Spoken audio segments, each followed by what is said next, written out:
Alright, I know it's been a couple of weeks since I did one of these, honey, but we're here for Married to Medicine. I forget what episode this is. I think it's episode 14. So we're here for the episode 14 review of Married to Medicine. So we're going to get right on into it because I know it's been a couple of weeks, y'all. I've been saying that, oh, I'm going to do a Married to Medicine review. Then when I watch the show ain't about shit to me. You know what I'm saying? So we're going to go ahead and get right on into it. So we're going to start off with Simone and Cecil. Y'all know I only talk about what the fuck I want to talk about. Only the things that interest me and me only, alright? So we're going to get right on into this shit. So, Simone and Cecil, they have a little date, they go out to eat, and you know they was basically talking about how everything has been good in their relationship so far. You know, they're staying in the same house now, they're having sex, they're doing all of that stuff. So, kudos to Simone and Cecil. But Simone brings out the big guns when she brings up the situation with Tammy, and they end up revisiting the situation, and she still feels like Cecil really doesn't get the way she felt when he involved Tammy in their relationship. And she still feels like, you know what I'm saying, well, he showed more emotion to Tammy than he ever showed to me. He was way more attentive to her than he ever was to me. So I feel like, you know what I'm saying, he really wasn't getting it at all. Like, he doesn't understand what he was doing to me. He doesn't get it. You know, he doesn't understand the validity of the situation. Cecil was caught off guard because he's thinking, okay, we're here for a date. We're here to get it popping. We're here to talk about, you know, our relationship. We're here to celebrate our love for each other. And Simone is bringing up old shit.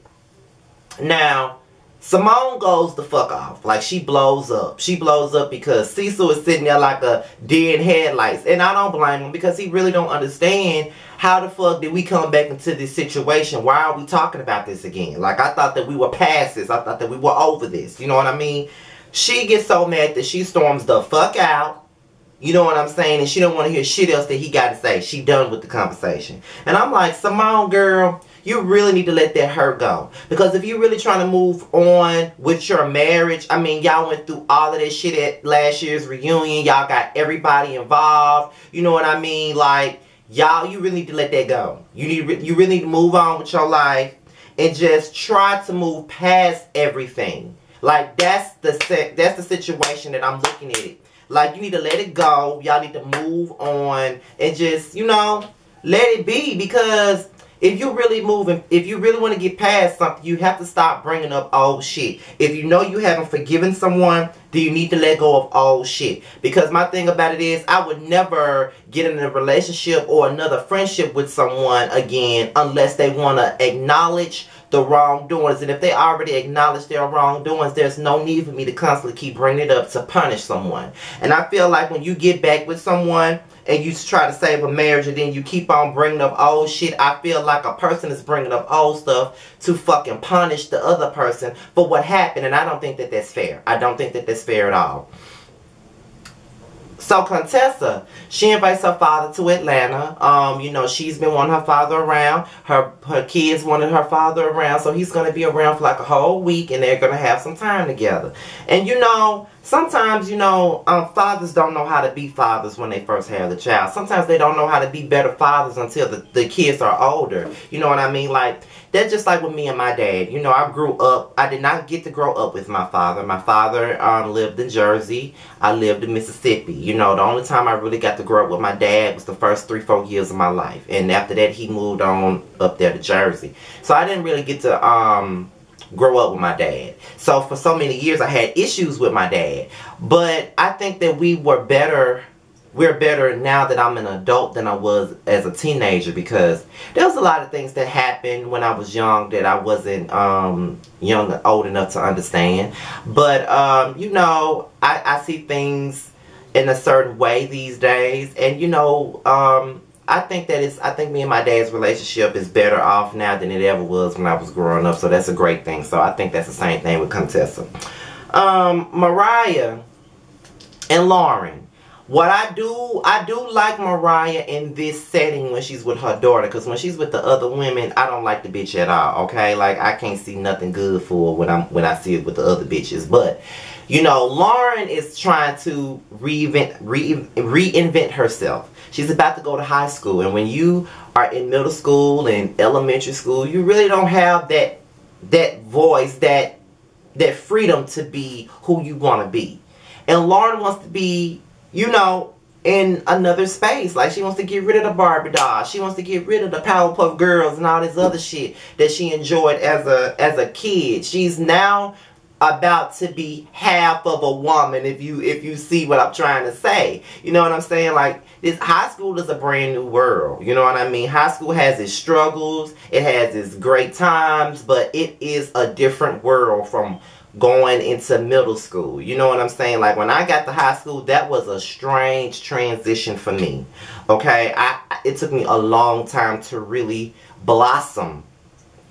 And I didn't really blossom until I went to college. You know what I'm saying? Like, I was so stuck in my ways. I was so stagnant in high school. You know, I didn't have the fashion sense that I have now. I couldn't put together a good outfit to save my life when I was in high school. You know what I mean? But now you can't pay me to, like, if I'm just going to the grocery store, I got to get up and get dressed. Or if I'm just going to the barbershop, I got to get up and get dressed. Like, I have to look my best every time I go somewhere. Except for when I go to work, and except for these videos. Because when I get off of work, I get out of my work clothes and I want to be comfortable. So I sit around the house with my damn tank on and I watch these shows. When I get in front of the camera, I still have on my fucking tank because I work like half the damn week. So, you know, if you see me in the tank, that means, oh, that nigga don't work today. That's why he got a tank on, because he didn't work today. He ain't did shit after he went to work, but lay down and watch TV and catch up on shit. So he ain't finna get dressed. I ain't getting dressed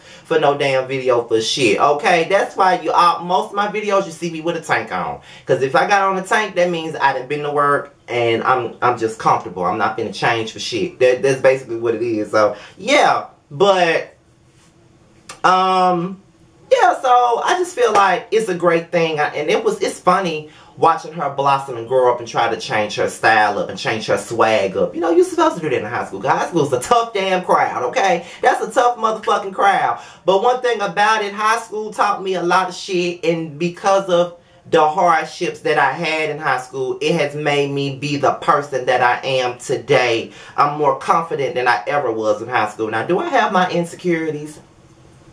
Yeah, I do have my insecurities. But at the end of the day, it is what it is. So, Toya, Sandy Cheeks, she wants to invite all the girls out for a girls getaway to a winery so they can go wine tasting and all of this stuff, and you know, everybody is aboard and all of that. So Mariah and Heavenly, they finally sit down at a church to talk about their issues. Now, Heavenly already said to her therapist that the reason why she has so many issues with Mariah is because Mariah reminds her of her sister. She always was smarter than her sister. Her sister always did things to bring her down, and she feel like Mariah did the same thing.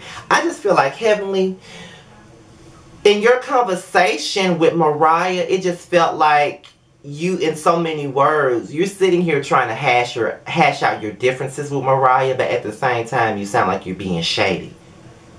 Because you're comparing her to your sister that you felt like you looked better than, and that you were better than, and that you were smarter than, and all this stuff. So are you trying to say that you're smarter than Mariah, you're better, you know, you got better things than Mariah? Like, I took that whole thing to be lightweight shade, okay? Like, I know shade when I see it, and I just felt like she was being shady throughout the whole thing, but masking it. Because the way, like, when she get to talking to Mariah and trying to mend things, she had that same little squeaky, you know, Tom and Jerry ass voice. That shit be so phony. Like, Heavenly girl, you know you don't mean it. But typical Scorpios to be motherfucking manipulative. So when the girls get on the bus to go to the winery, the situation with Contessa and Toya comes up, and they have a different outlook.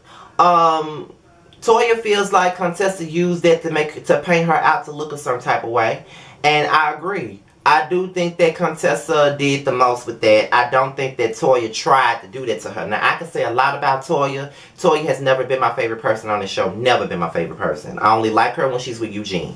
However, I don't think that she would intentionally hit this woman in her chest knowing what she just went through. Knowing the surgery that she went through. Knowing that she's been through enough already. And I don't think that she would want to do that to her on purpose. And I understand why Toya got upset. However, you going too far calling this woman's husband a liar, because I don't think that he really lied.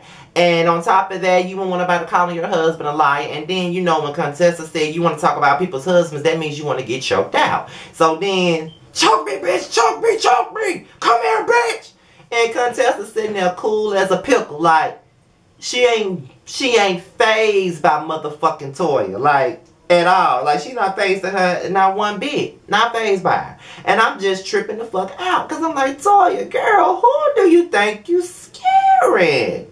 If you don't sit down, girl, I just can't. Like, that shit was funny as fuck. And then when they sat down at the table, it just felt like Contessa was egging Toya on when she was talking about Eugene and how he need to lose weight, and she said that Toya and Eugene was in the same boat, and that's when Simone and Quad stepped in. They told her she was egging on the situation, and Quad was like, you are wrong, you know that Toya would never try to do that to you, she's not that type of person, and yada yada yada. Now y'all know I like Quad. I used to love Quad, but I just like her now, because, yeah. The Quad get on my nerves sometimes. Why is it that every time she opens up her mouth, it sounds like she's in a scene for the haves and the have-nots? If anything, she could have played Hannah better than Crystal Fox could have ever played her. Because she get on my damn nerves with this slave 1920s Harriet Tubman ass voice. She gets on my nerves with that. I swear she's auditioning for the next slave movie. I know she is. I know she is. And if anybody's trying to make another slave movie like The Roots or anything like that, please contact Quadria Webb. Please do. Because she'll play the role like it ain't shit. She got the voice down packed. She act like she's on another damn, on a remake of fucking The Color Purple. Girl, just bye. So, Contessa agrees to just move forward.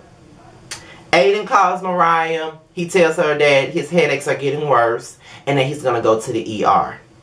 And then, you know, in the midst of that, Simone and Jackie talked about her argument with Cecil. And Jackie said that Simone has always been a grudge holder. She will hold things against you when she knows that she don't need to. And at the end of the day, she just need to let it go. And I agree. She just need to let it go. If you really going to forgive this man, forgive this man. But don't hold the shit against him. Next thing you know, Aiden calls Mariah back. He's been admitted. And she said that she's going to go and be with him. She relays the information to all of the women.